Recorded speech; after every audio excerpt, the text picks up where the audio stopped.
And we are live. Hello, everyone. Welcome to a new episode of Global Citizens. My name is Calvin. I am the show's host, and of course, I am also its creator. So, my guest for today, wow, she is actually someone whom I had been chasing to be on this show for over 2 years, by the way. So, after 2 years, and 108 episodes, she finally graced us with her presence in the 109th episode. And she is actually not a stranger to the third culture kid community. She is the author of Growing Up in Transit, The Politics of Belonging at an International School, a book based on her own doctoral research on structural racism in international schools, along with being the co-founder of Third Culture Kids of Asia. If you guys don't know, this is actually one of the places that I actually post a lot of my content on Facebook, and the co-chair of Families in Global Transitions Research Network affiliates. So without further ado, allow me to introduce to you, even though she's hidden behind her camera per her own personal request. No, it has nothing criminal related, so please don't do anything. Dr. Danau Tanu PhD. How are you, Danau?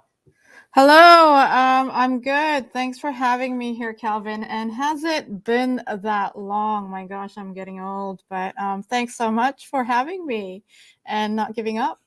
Very happy to be here. And yes, my camera is off because my house is in a mess. So, yeah. Okay. You're most welcome, and it's my utmost pleasure. And yes, it has been that long. I think when I got to know you, I was on my third episode. Now you are on the 109. So I started on the 21st September around 2020. Or is it 29? Oh, 2019, sorry. And yeah, so it has been that long. Wow. Perseverance Wow. paid off, people. Perseverance paid off. Yeah, and wow, congratulations for getting so far. Like, that takes perseverance too. So, congratulations for doing 109 now episodes, Kelvin. Thank you. And Thank you. Oh, sorry. Yeah, go ahead. oh no, go ahead. All right. Yeah, so for those of you who are tuning in for the very first time, Global Citizens is an online live stream that is done on a weekly basis. So the main purpose of this is actually advocacy for the third culture kids and the transnational community in general, like myself and the now, who actually grow up outside of our own passport country or our own parents' culture. The main reason for it is that this is actually for people to understand that this global life is not an extended holiday.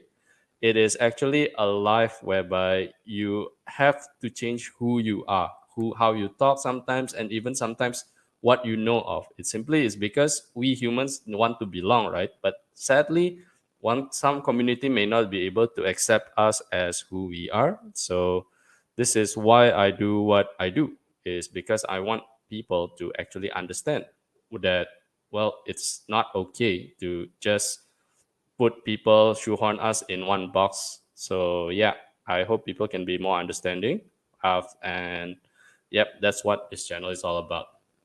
All right. Now I'm gonna Yep. jump into your very first question. Okay, and this is Hmm. always a mixed one, and I actually know this about you quite well because you already posted it on your book and your websites, etc. Do you mind defining home for us? And is it more of the location or the people itself? The big question for third culture kids. Yes.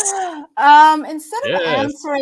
instead of trying to define what home is, I'll tell you what I've been doing. Like for a while, I kind of moved around because my sister would always move, and then my parents would move with her to that place, and then I'd kind of follow. I'm always the third one following along, and I did this a few times until finally I was like, oh my gosh, I can't keep up with this. My family keeps moving, and I can't keep up with it. And for a while, I wondered why I kept moving and following them.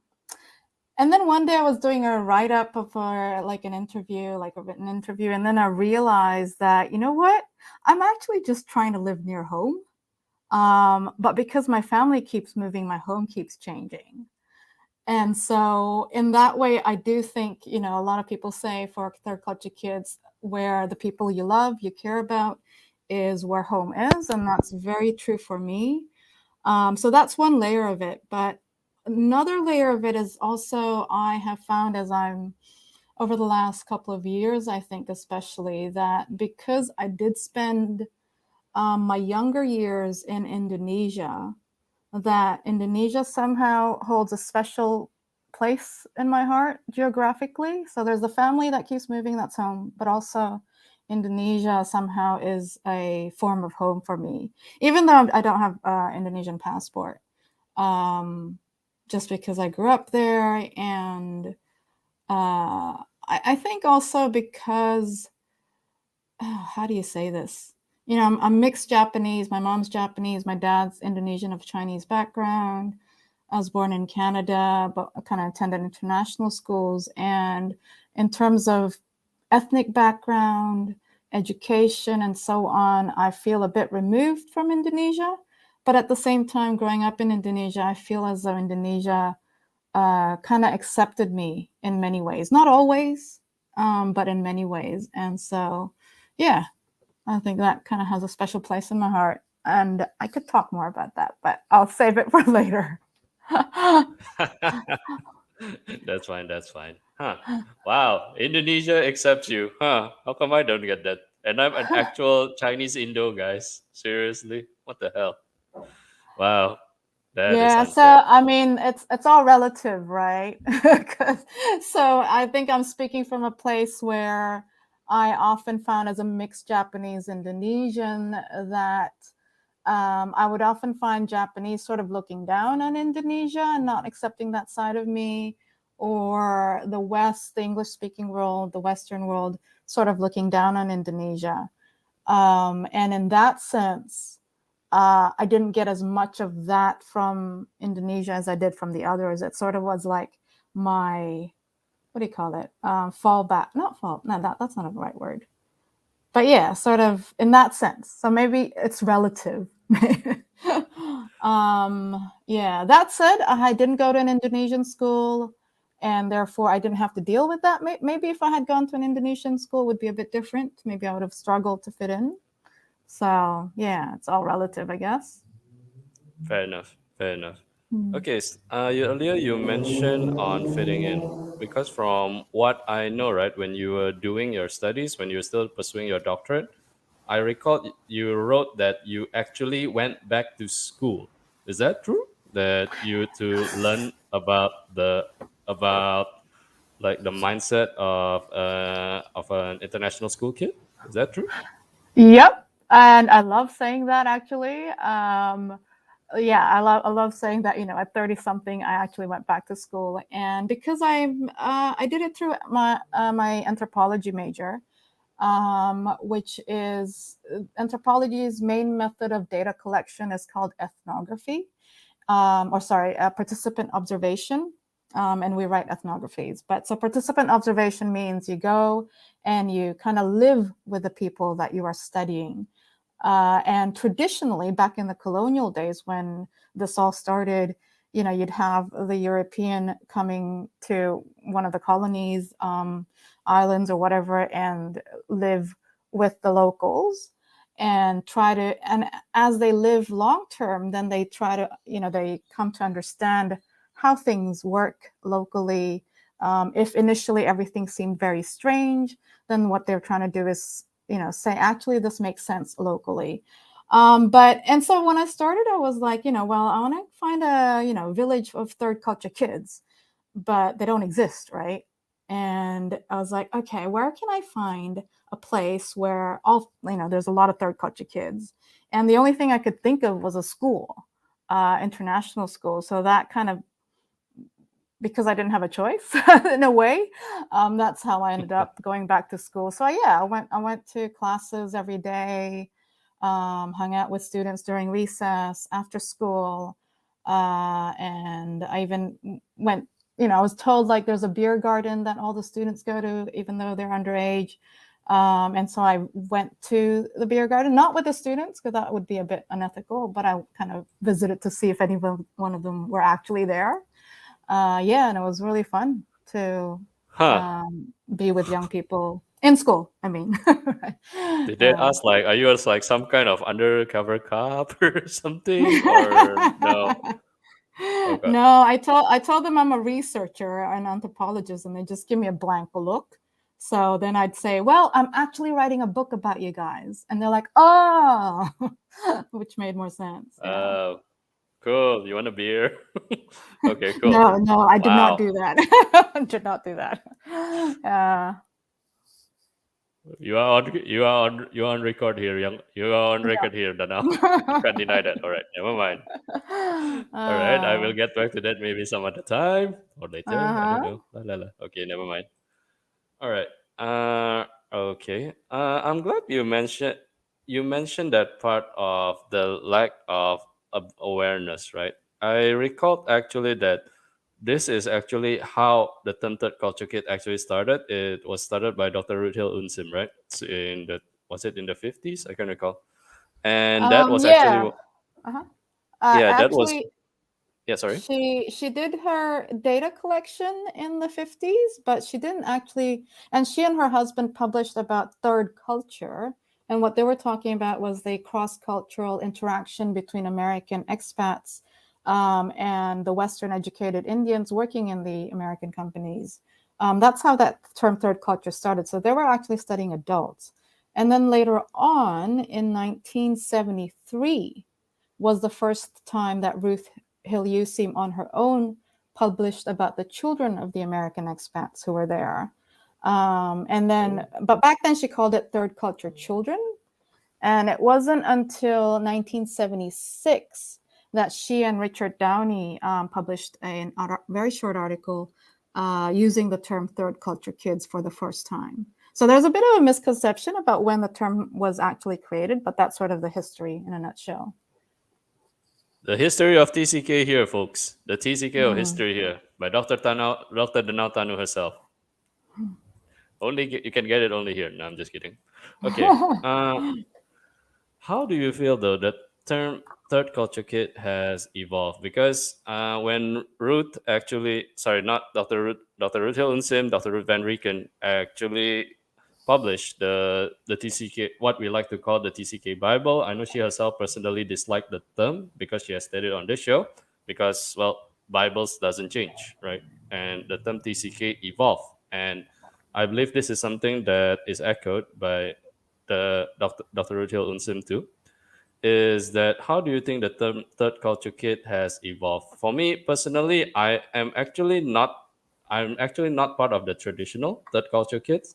I'm actually more of a cross-cultural kid, but I fulfilled several dimensions of it to the point that I actually decided to just adopt the term third culture kid because at the end of the day, both of them, whether it's the now more known cross-cultural kid or the always known third culture kid, it always relates to rootlessness and the sense of identity that you because well you don't feel that you belong in wherever you are at, even though you are supposed to belong. So how do you think the term will evolve, or will there be always going to be like a segregation of sorts of some people wanting to stick to the original term, or some people wanting to accept the term cross-cultural kid? So you ask really good questions, Calvin. Thanks for asking that. It's one of my pet topic. How do we define third culture kids? How to use it? So I guess I'll just start from why I did my research. Um, like you, I'm not a traditional third culture kid. I moved around because of my parents being of mixed marriage, my passport being different from my parents, and my parents being more like serial migrants rather than moving because of their work. But like you, when I read about third culture kids, there was so much that I could relate to: the rootlessness, restlessness, and so on and so on. Unresolved grief, especially. I remember just like when I read that, cried for like 2 hours till my neighbor came knocking on my door, going, "Are you okay?" And I'm like, "Yeah, I'm just like processing stuff." And they're like, Happy "Oh, okay." tears, happy tears. Yeah, happy tears while I'm processing stuff. But then I felt like, there's so much of my experience as an Asian moving around, as an Asian going to an international school, or, public schools. And like I went to public school in Japan as well, that was not reflected in what had already been written. And so, and a lot of that had to do with, there's so that as a third culture kid, you've got the mobility aspect of it, which is something that is new, that a lot of people haven't talked about prior to the term third culture kids coming around. But the other aspect of third culture kids is the cross-cultural aspect, right? The third culture feeling in between. Third culture basically means in between, Correct. relating from one culture across another, right? So that there's that aspect, but that third culture aspect is actually quite universal. Or universal is might not be the right word, but it's been around for a long, long, long, long time, like hundreds of years. And so even when you look at the experiences during colonial times of, for example, Indonesian indigenous elites used to, some of them attended Dutch schools in the colonies. Like, you know this, Calvin. I don't know if you've heard of this, Calvin, but Salah Asuhan, by Yep, Mokhtar yep, Lewis. Yeah, yep. so I heard that about it. right. So that if you read that book, it's all about being a third culture, that third culture experience, a feeling in between the Western Dutch world where he was educated and being indigenous, Indonesian. But in it, there's all this power struggles where he felt like the main character wanted to identify with the Europeans and looking down on his own culture because of the education, because of the power structures that was back then, right?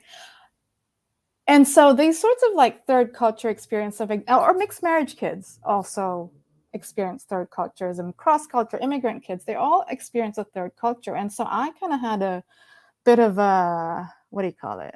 I was like, why is the term third culture reserved only for people with like expat mobility, this sort of expat world of mobility, of moving around as a business kid or a missionary kid? I felt like the term third culture itself should be describing what it's always originally described during the USEAMs in the 50s. They used it in the 60s. They used it to describe this interaction between cultures. And so I think in a way, the term third culture kid, the way it's applied is evolving.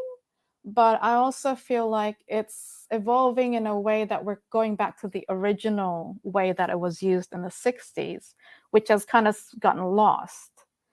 And there's two ways of using it. One is like, we say, I'm a third culture kid, you're a third culture kid. And when we use it in that way, we're almost trying to like create this box called third culture kid and trying to decide what criteria, if you tick all these boxes, then you're considered a third culture kid. If you don't, then you're not considered a third culture kid, which, if you think about it, kind of defeats the whole purpose, which was the original purpose was to allow people who didn't fit in, feel like they belong and feel like they've got something to identify with. But then if we are starting to create these tick boxes, then we're kind of going against the original purpose. And I'm making this very complicated, not describing it very well, but yeah.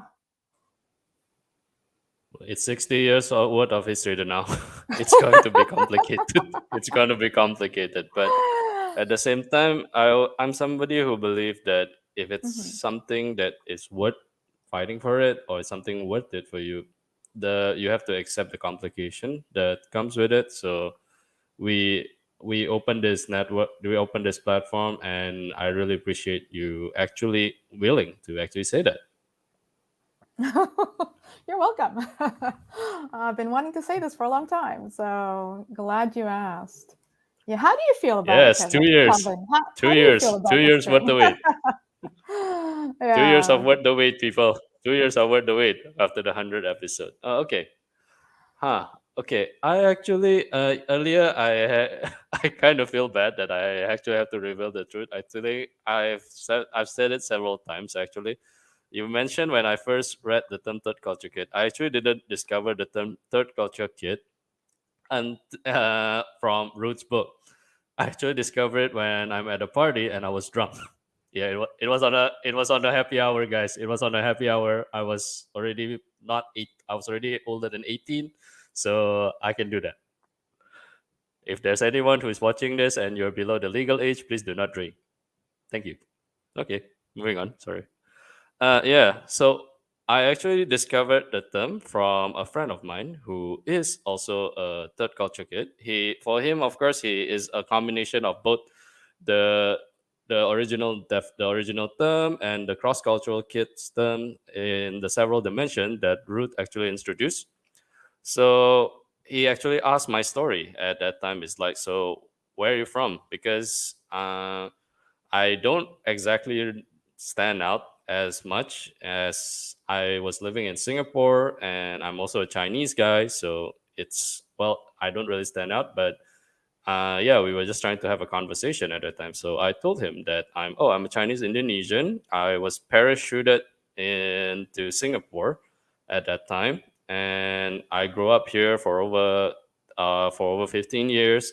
I actually studied in both the local schools, and I actually went to a private school for my college. So he's like, "Oh, cool.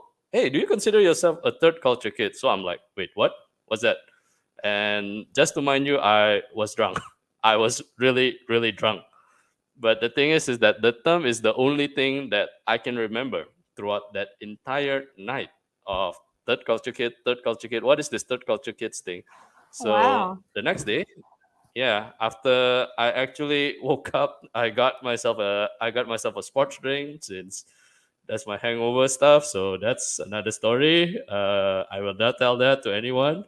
But then I started finding out, okay, what's this term third culture kids? Then after that, I realized that, of course, some of the phrases, some of the description of it is actually my experiences growing up. Because the thing is that for me is that I think why the term resounds so deeply to me is that at the end of the day, is that they are the term is fit into somebody who is an ordinary person, but for no other reason feels outcasted by a certain system that you try to fit in, but you never can fit in. That's something that I was experiencing at that time. I didn't cry as much as you, and I think the thing is that if I did that in Singapore, people will just be ignoring me or think I'm nuts. So I didn't cry at that time, sadly.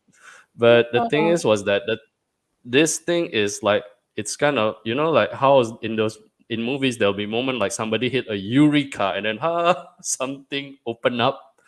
That was the how it was feeling for me at that time, and it is in a sense of comfort to know it at that time. But I didn't feel the immediate impact until I actually repatriated back to Indonesia before COVID at that time, and I realized how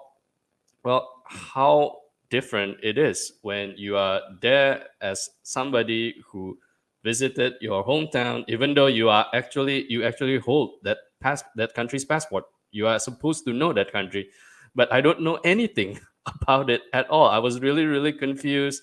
And the thing is that I'm somebody who cannot who knows that quite difficult in a sense for me to just easily humble down or just to easily just flow with the flow. I'm somebody who knows that okay, my ideal is correct. I know it's correct. I've done it. I've done the proper research, and I will accept if it's wrong. But it takes time for people to actually decipher that it's wrong.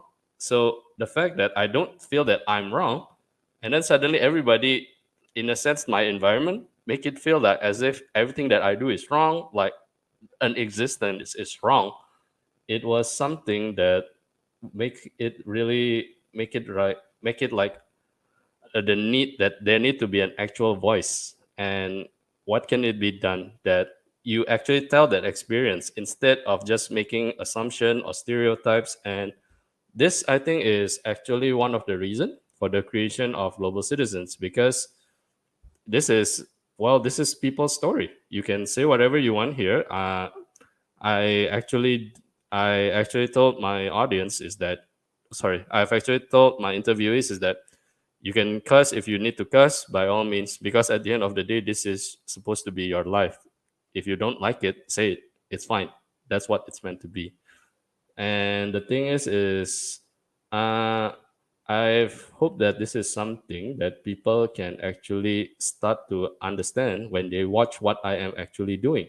Is because, like I said in the beginning, the now is that people always assume that when you grow up all this overseas life, that, well, you are somebody's rich, or you are somebody who is entitled, or maybe there's a certain stereotype attached to you even in that host country. But no, that's not truly accurate. This is a life whereby people actually has to change who they are, simply is just because, well, at the end of the day, we all are humans. We all have things that we all want, even though it's common. But the thing is that people assume that we may not need it, or people may judge us for doing an alternative way to accomplish it.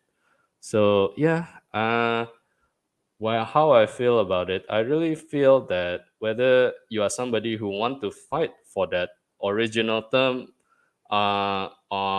from what the now has said, maybe somebody who actually now starts to utilize third culture kids in the original 60s term, or you want to keep on fighting that there has to be a certain clear line between cross-cultural kid or third culture kid, you have to understand that at the end of the day, it's still the same issue. So instead of bickering about it, let's just find a way to actually get along with it. I don't know if that answers your question, Dana. Well said. I like the way you put it. Yeah, well said. I totally agree about that. About what is the point of bickering about it? Yeah, Um, really. Why? At the end of the day, we all are rooted in the same kind of issue, right? So yeah. yeah, Okay. and All right. yeah, Yeah. and just want to say, that what you shared about how the only thing you remembered from that drunken night was the term third culture kid. That's Yeah. I hope I classic. like in. I feel Yeah. I you. don't I know feel why. you. Is that how you discovered the term third culture kid? Because I remember you actually you actually studied it because you were trying to do something for your doctoral dissertation, right? Yeah, so I mean, I heard about the term in 2007 again from a friend, just like you. One day she's like, "Oh, did you know that we're third culture kids?" I'm like, "Third culture what?" Third culture kids, and I'm like, and then she described what she understood the term to mean, and I was like, "Yeah, whatever. I don't need that. Don't need a label." And besides, my story is way too complicated for that, because my mom's mixed, blah blah blah blah blah. And so I ignored it for a year. And then the year later, when I wanted to do a PhD, I was trying to look for an original topic. And I thought, I remember my friend mentioning something. Maybe I should look into that. But like initially, and I looked into it, and initially I could relate, as I said before, to the whole rootlessness, restlessness. But there was also this sense that it was not for me. It was for the Western kids that I went to school with. Didn't feel like it was talking about me for a while until I came across this article by Ruth about unresolved grief. That's when it really hit me because I could really relate to that. Um, Unresolved grief about, because when I went to public school in Japan, that was really hard. And I could sense that I hadn't resolved that issue until I read that article. And so then I kind of was like sold into the concept. I thought, okay, well, maybe this is about me as well. But there is this layer that's sort of missing. And so maybe that could be my research topic instead of sort of rejecting it all at once. But yeah, I think, as you said, instead of bickering about the boundaries and everything, It's probably more productive to see what we share have in common. Although I do understand that sometimes for those who have moved around a lot or have spent a lifetime feeling like they don't belong, and then they finally find this term and it's like it fits them perfectly, and for a while you just don't want to share it with anyone because it's like, well, everybody has all these other terms, right? Let me have at least this one term. And I understand that feeling totally. And I do feel like, for a period of time, I was a bit like that. I was very like precious about the term. Once I was sold, I felt sold. Like I bought into it. But then I think once I've processed everything and, resolved a lot of the grief, then after that, I felt like I could sort of share the term again with others and, find other more productive ways to talk about it. And that's actually in research in psychology, they talk about that as an identity development stages, where when you grow up as a minority, when you're young, you don't really understand it, and then when you go through a period where like you're all confused, and then you find people who share your experiences, and you go through this immersion stage where you just kind of immerse yourself with that group. So if you're a Black kid growing up in the US for a period of time, you might immerse yourself and just hang out with other Black kids, or if you're an Asian, hang out with other Asians or Korean or whatever, Japanese, et cetera, et cetera. And then, for some people may stay in that place where you only hang out with your own ethnic group, language group, or racial group, and others might go through that period, process things, and once they feel like they've processed enough, will venture out again and find, links with other people and hang out with others as well, or go back and forth as I do. And that's the same with third culture kids. I don't know if you've heard of Barbara Shaedi, but she did her PhD research on third culture kids in the year she published it. She finished it in 2000. And so she took this idea by William Cross, this identity development stages that I just described, where William Cross applied it to Black children in the US. Barbara Shaedi took that and applied it to third culture kids and said it's very similar, where for a period of time, third culture kids might go through this stage of immersion where they only want to talk to other third culture kids and explore this identity.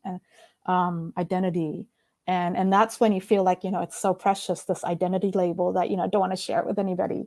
And she says that some third culture kids will then come out of that and kind of forget about it as if I wasn't doing this research, I wouldn't be talking about this so much anymore.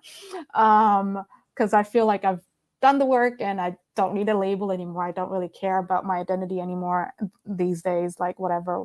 And then some people might stay in that, might continue to explore that because everyone's different, right? Well said. Yeah. Yeah, I Mm. agree. I agree. Barbara Shaedi.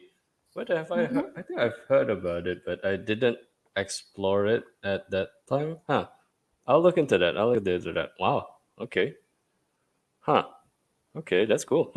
Yeah, Barbara. She was Okay. one of the earlier ones who said, there's all these global power structures that, people haven't researched yet, and maybe they should. And I read, it was just one paragraph, but I was like, oh, that's what I want to do research on. Yeah. Okay. Huh. Okay. That's a very good lucky coincidence. Yeah, that's really lucky. Yep. Yep. Okay. All right. Then now, I actually want to ask you this: is that how confident do you feel is the TCK as a template of how I think I don't know if well we are not trying to have any kind of religious agenda. We are not trying to do offend anybody here, but how do you feel though is TCK going to be templates of how humans of the future? Because I think this was already echoed some time back. Uh, one of the thing like during this pandemic, we rely on digital world a lot more often. I mean, you and I can talk here. I'm in Jakarta. You're in Australia now, and we can actually talk by using this software. And a lot of people actually conducted their business now, or they earn money through online. one of the main phenomenon I actually see, and I actually presented this in with the Institute with Megan Norton at that time, and that is called the Digital Culture Kids. So the idea came from when I was babysitting my 3-year-old nephew, because he's 3 at that time, so he can speak already, but the thing is it's still a little gibberish here and there. But the thing is that he is actually able to say tonte esta, even though his bahasa is not even that fluent yet. It's still gibberish here and there. It's still broken here and there, and yet he can still speak Spanish, even though he doesn't know what that means. I think, but he just know it because he was watching YouTube Kids, and I know and the thing is that with nowadays, with especially during the COVID generation, they actually the only thing that they know about the world is from social media, is from video players, is from any kind of devices that they can get their hands on. Now, even though, of course, I don't think they will develop an identity crisis, they might develop the characteristics that could be associated with other culture.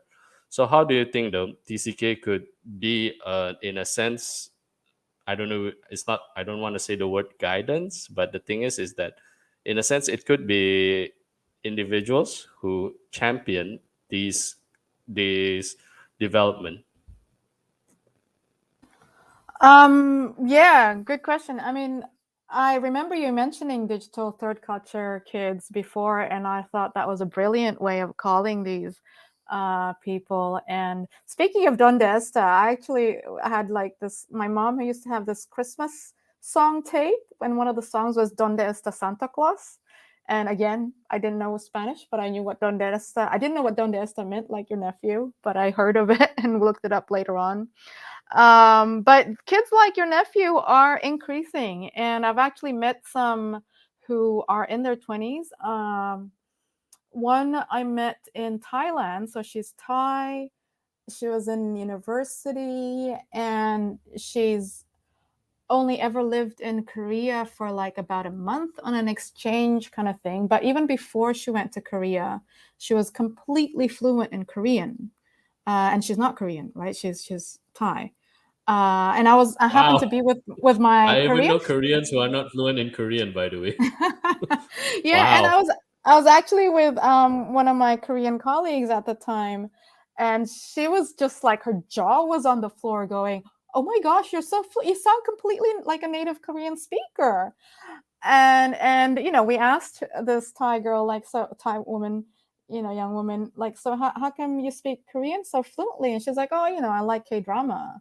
And I was like, that's not enough of a question. I'm like, I know, okay, you like K-drama. Did your mom also like K-drama? And she's like, yeah, I started watching K-drama since I was a baby.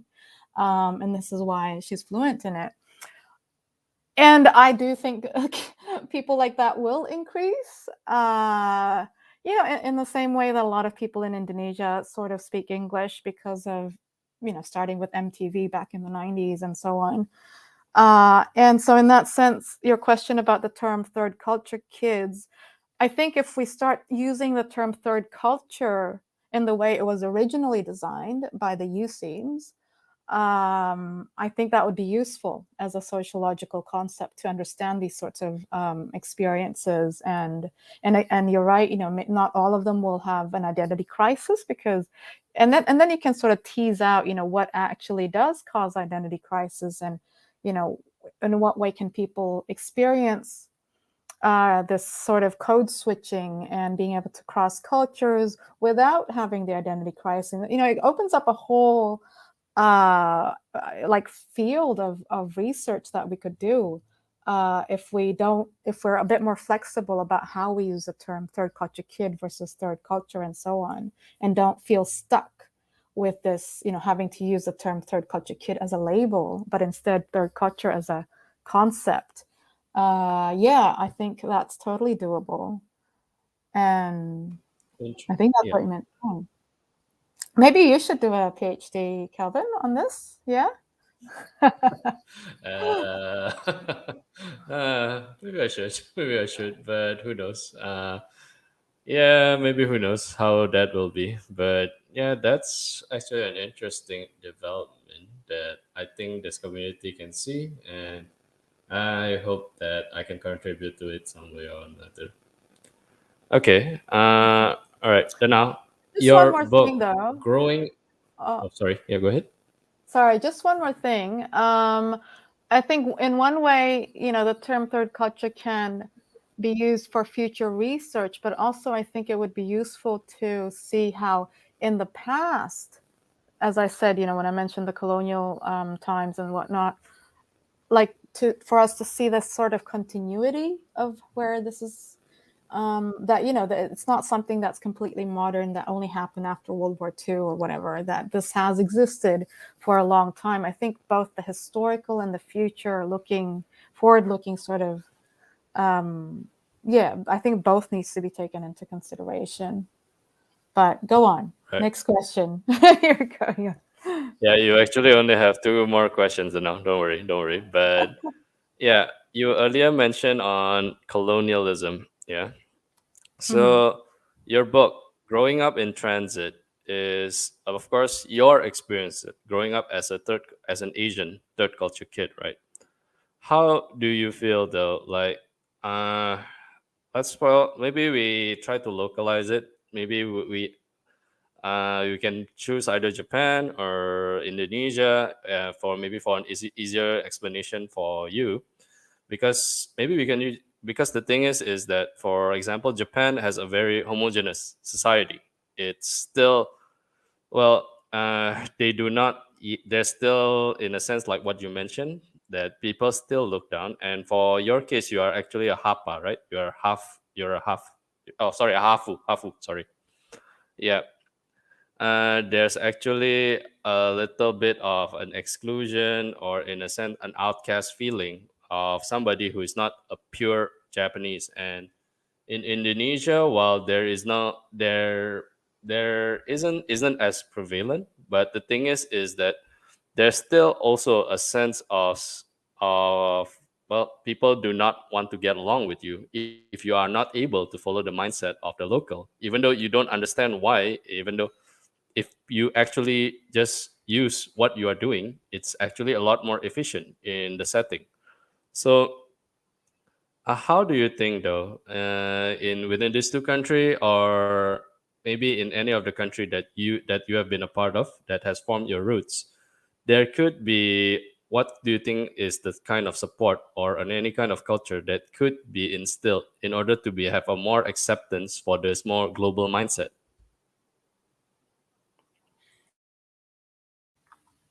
Oh, uh, difficult question. I mean, if we knew how to answer that, we probably wouldn't have any more wars. um, Yeah. Well, that's why it's us. oh, actually, can you sort of distill the question a bit more so I got something to work with? Okay. Mhm. Maybe let's centralize it. Maybe international school. Yeah, because it's the easiest way to explain it actually. Because the thing is this: when we were still, when the e-webinar became really prevalent, I actually attended several of it, some of which is with international school. And out of five that I actually went to, only one knows the term third culture kids.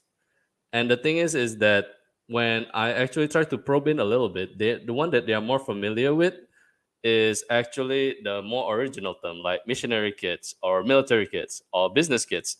The latter 13 dimension of the cross-cultural kids community is not really being aware of. So that school, the school that I actually know, Third Culture Kid, is an American international school. So the thing is of course, well, when you went to an international school, they will follow their customs on how they do it in the US. But how do you think though? Maybe if let's say you are now guiding an international school or international schools, that you can actually create something which a lot more universally accepted, so that a students who is still trying to navigate their TCK identity actually, well, do not experience what we all might have experienced, like as though we feel that we are some kind of weirdos or freaks, even though it's actually we are not trying to be, but it's something that I think a lot of us have felt growing up. Yeah, if we're talking specifically about kids who grow up moving around, then I guess there's no really other way of doing it except for people to get to know the impact that mobility has and the cross-cultural experiences has on children.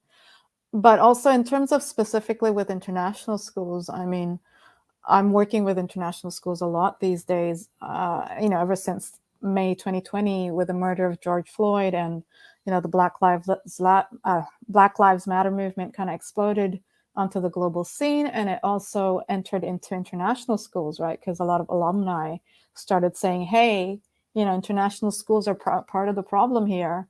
And that conversation has never entered international schools before, I think because the name itself is international. And so somehow people just assume all problems are solved because of that. But I think in terms of what you're talking about, having people understand the cross-cultural experiences, with it comes this ability to understand our biases and prejudices, because that plays into it a lot, right? There's one side of it is just maybe neutral stereotyping. You're stereotyping, but because out of ignorance or not understanding. And then another side of it is when you're stereotyping plus because you are prejudiced, and there's a bit of a power relations happening there. And so the diversity, equity, inclusion sort of movement that's entering into international schools, I think is really important for that, for helping third culture kids as well. I think it's part and parcel. It's like different sides of the same coin. And often with, people think of diversity, equity, inclusion, and it's as though it's just for the non-white kids or non-white people. But it's not actually. And I'll give you an example. So for example, in international schools, often they don't teach the local language, or they teach the local language, but nobody really takes it seriously, right? So in Indonesia, at the international school where I was doing the research, they did offer Indonesian classes, and it was actually mandatory at some levels, but the leadership didn't really take it seriously. People don't take it seriously because it's just a language from a developing country, is sort of the mindset. And so when we advocate, maybe teaching the local language is really important if you're really serious about international, right? International doesn't mean speak English. International means we all come and bring our own different identities and languages and whatever together and try to understand each other, right? And there was one student who was American, Anglo-American, so white American, who was in his 12th year of school. He was almost graduating, and he's actually been living in Indonesia since he was 6. And in his last year of high school, he started paying for private lessons to learn Indonesian. And I was like, why are you doing it Whoa. now? You're Okay. about to leave. Like, you don't need it anymore, really. And I was just really curious. And he said, well, when I started thinking about college and I realized that I was going to go back to the US, then it dawned on me that when I go back to the US, I'm going to have to tell people I didn't grow up in the US. I grew up overseas. I grew up in Indonesia. And they're going to ask, oh, so you speak Indonesian? And I didn't want to have to say I don't. Right? I felt like if I go back now without learning Indonesian, I wouldn't have anything to show people that, I actually lived in this country. I And don't know whether and to praise that or to call him a little bastard. It's like, oh, no, well, I'm just I trying to think make an excuse. I I'm think just it's an kidding. Okay, sorry. environment as a child. I think when the adults around you don't take it seriously and don't encourage, a lot of the responsibility falls upon the adults. I think the Right. parents and the teachers for not encouraging this, for not giving that sense that learning the local language is important. And so that's just one example. But you've interviewed Tanya Crossman for your, I think, 100th episode, right? She's talked to like, Tanya, not yet. Tanya, not yet. The oh, reason not was yet. there was Okay. a little scheduling conflict. But Okay. yeah, I've interviewed Megan Norton. I've interviewed Dr. Ruth, Hmm. among others. Yeah. Okay. So, well, Tanya Crossman, who I believe you'll interview later, then, she's spoken to a lot of third culture kids, like 300, and she's really big on language issues and our relationship with language. And she says that this sense of, loss of language is very common among third culture kids, and it's not just kids who speak English at home, but even those who speak English at home, when they don't learn or the local language, or maybe they spoke it as as a toddler, but then lost it once they started school, because they don't speak to their nannies anymore, whatever the reason is. There's a deep sense of loss. And so when we talk about diversity, equity, inclusion, it's actually important for everyone, not just the ones who have been traditionally excluded, but for everyone. And once I think when we can tackle that and address that, that will also help with the third culture kid aspect of it. Um, Yes, Right. I think I tend to make everything complicated when you Not at ask all, Danau. questions, Not right? at all, Danau. I really appreciate your insight, and I think my Yeah. viewers will appreciate it. Is because I think the thing is that when they simplify it, it's not taken into a serious account. Like for example, I remember one of the country that we both share one of our roots is Singapore, right? So there's a term called ABC, American Born Chinese, or there's a bank called OCBC, and in Indonesia, it's actually became they actually make the term become orang Cina bukan Cina, Chinese, but you're not a Chinese. The earlier you mentioned on the loss of language. The thing is that I actually dislike learning Mandarin as a kid because to me is that well, people are more universally speaking English, so why do I have to study that particular language? Now, as an adult, I kind of have a slight regret that I didn't pursue it a lot more harder, a lot more diligently, is because I actually didn't realize its influence now, and the fact that I actually used it so often for my work. That's how I can at least have some living when when during the COVID actually. So yeah, I think this is something that I think there's something on what you said about it, on appreciating it. Hmm.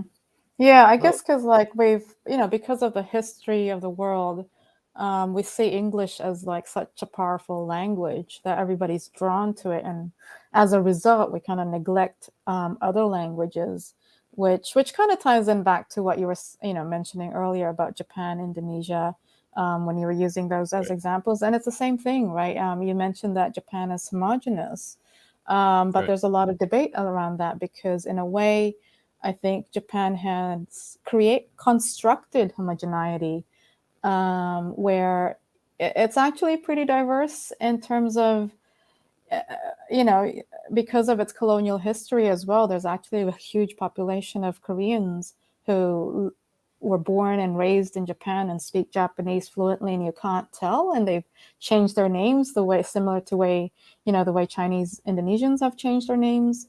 right. And they kind of disappear, so you can't tell. But actually, if you start asking questions, um, they will, you will find out that it's not actually as homogenous as it is, but because of that history of power and so on, that there's so much going on today that if you look into the history, you'll see where it's coming from. But often we're like, that history is just too hard to deal with. It was too ugly, so let's not talk about it. But I don't think that's the way to go. I think we need to talk about it and process it so that we can find shared ground and shared common ground and what we share. Like we can't get past all of that unless we process it, right? Right. I think we have to Yeah. embrace the pain about it and process it as what you said. Yeah. Okay. Yeah. Okay. Yeah. All right. Okay, so we will just end this with. I actually like to end this show with gratitude. Yeah. So Dana, maybe if you don't mind, do you mind sharing with us what you are most grateful about of living as a third culture kids? And maybe it's just to balance it up, what do you feel has been one of its biggest challenge, and what it do you have any advice for the younger generations of third culture kids who's gonna start their own journey on this transnational life? Hmm. Wow. I feel responsible. But Yeah, that's what I think. At our age now, we have to be responsible for the ones, the younger ones.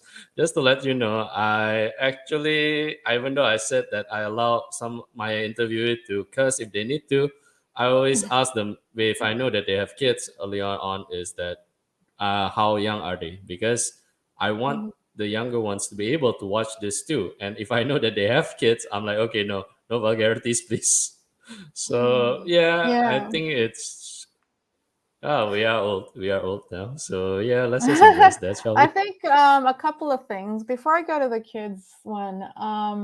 For the younger message for the younger ones, I just wanted to share on this topic of finding common ground that one of the things I'm most grateful for as I was doing the research was, I knew that the stuff that I wanted to talk about in terms of the history and power and sort of so on and so forth um, was going to create some, I don't know, controversy is the right word, but it would create some pushback. So I asked Ruth early on, saying, Ruth, I'm going to talk about topics that are difficult to digest for some. How can I do this so that people don't shut down the minute they see, the first paragraph or whatever? And I'm grateful for the very wise advice she gave back in, this was probably 10 years ago. She said, don't start with the differences, because if you start with the differences, you'll end up on parallel lines and never find a way back to each other. But instead, start with what you share, right? If you start with what you share and then work through the differences, you'll be able to find yourselves, find your way back to what you share, that common ground. And that was really wise advice. And I've used it when I was writing my book, and I do it with my, the webinars I've been doing all year this year as well. But in terms of like for younger third culture kids, younger people who are going through this right now, I think what I want to say is that it's okay to feel mixed. It's okay to feel the grief um, you're feeling, because I think when I was younger, I struggled so much with identity. I was so confused and just felt like I was always trying to be somebody, I was trying to be Japanese when I was with the Japanese, be Indonesian with Indonesian, and so on, and never felt like anybody understood all of me. But there was always this voice going, Danau, you're making a big deal out of nothing. It's just identity. Who cares about identity? There's so many people in this world who are struggling with so much more than you are. And so I would always like shut down that, you know, that the part of me who was struggling. And so I would say to the younger ones, struggling identity is real, and it's okay, and it's not, it's not a small thing, that these struggles are real. And so I hear you, and it's okay to feel the way you feel, is what I as a kid would have really loved to hear. And if you feel like people don't understand, you know look for those who do. And another thing that as an adult that I learned, that I wish I knew as a kid, so even at the international school, because I was mixed, I didn't feel like I could fit in with the Japanese TCKs, and I loved hanging out with the Korean TCKs, but I couldn't speak their language. And I didn't feel like I belonged with the Western TCKs because I felt like I wasn't Westernized enough. And even in the international school, I sort of struggled to belong, and I felt like nobody really understood me. But as an adult, I found out, like after losing touch with my high school friends, I found out that some of them had ended up marrying some of my Japanese TCK friends who I thought was just, plain Japanese, ended up marrying, like, their spouses, partners are not Japanese. And I remember discovering this, and I thought, oh, were they open to those who were not Japanese? And oh, maybe back then they were trying to reach out to me. But because I was so hurt from all the not belonging from my younger years, that my heart was sort of closed up and I couldn't see that they were trying to reach out. And I wish my younger self would have been open to that. Then I probably would have found belonging a lot earlier and found people who shared what I shared a lot earlier. So kind of like look out, maybe some, around you, there might be people who do understand that maybe you didn't notice before. Yeah. Where was this when I was 11? How are you feeling, Calvin? I'm not crying. My camera is off. I don't know what you're talking about. All right. Well, just sharing that, like my heart was, in that. I really wish I had something. There's actually a children's book that talk about that. I cannot remember the title, but I'll send the link to you later. All right. All right. I really don't want to end this. I really can talk a lot more, but that's all the time we have, everyone. Yeah. Can I just say thank you so much for thank you so much for inviting me, and thank you for being persistent, and you ask really good questions, and I've enjoyed this very much as well. So thank you. Can I just make a request? Would you like to show yourself for a few seconds? No, sorry. I would if I had like brushed my hair and stuff beforehand, but sorry. Maybe on the next episode in a year's time or something, we can have another chat. Oh God, no. All right. No worries, Danau. Okay. So that's the end of this episode. Oh no, hey, Danau make an appearance, guys. Hi. It's really hard to make him do that anyway. All right. That was a bad idea. No worries, it's not. I really can't express how grateful I am for Danau making an appearance today. Thank you so much for making the time here today. And also, if you guys are watching this and you're interested to support this channel, please support it at my Buy Me a Coffee. The link is already there. So some of the Now's website and some of her stuff is already available on the description.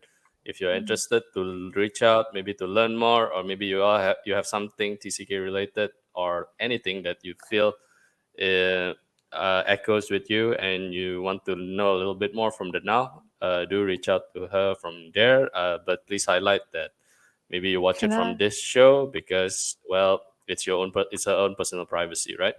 So yeah, Danau, anything else? Yeah, can I add one more thing? I forgot to mention this. Please. You know how you went to Singapore? I'm assuming you didn't go with your parents, that you went on your own. How old were you? No. How old were you actually? 11.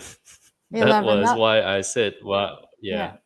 That is very, very young. My father got sent away for education when he was like 4 or 5, and that has hugely impacted him as an adult. So there's one more term that might be useful for those who want to Google it, parachute kids.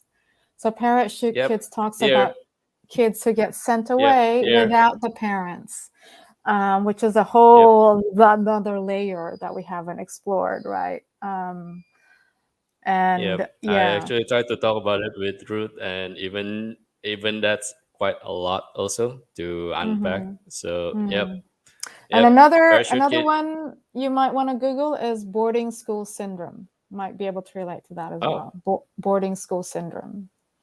And Boarding the school syndrome. research, Okay. yeah, the research comes out of British kids who were sent to boarding schools. But I think a lot of their experiences, there's a lot that parachute kids, Asian kids getting sent, Indonesian kids getting sent to Singapore, or Taiwanese kids to the US might share. And it helped a lot for my dad. So I think it might help for some of your listeners as well. All right. Okay, you heard it here, folks. Boarding school syndrome, huh? I need to look into that. Yeah. Oh wait, wait. Sorry, can I just reconfirm? Your dad is the Chinese Indo, right? Yes, yes, yes, yes. Oh wow, he's the same as me. Yay. Yes, this is why my surname is Tanu from Tan, right? Yep. All right. Okay. I really, really would love to continue this conversation, but yeah, we're kind of overshot quite a lot of the time. My apologies on that.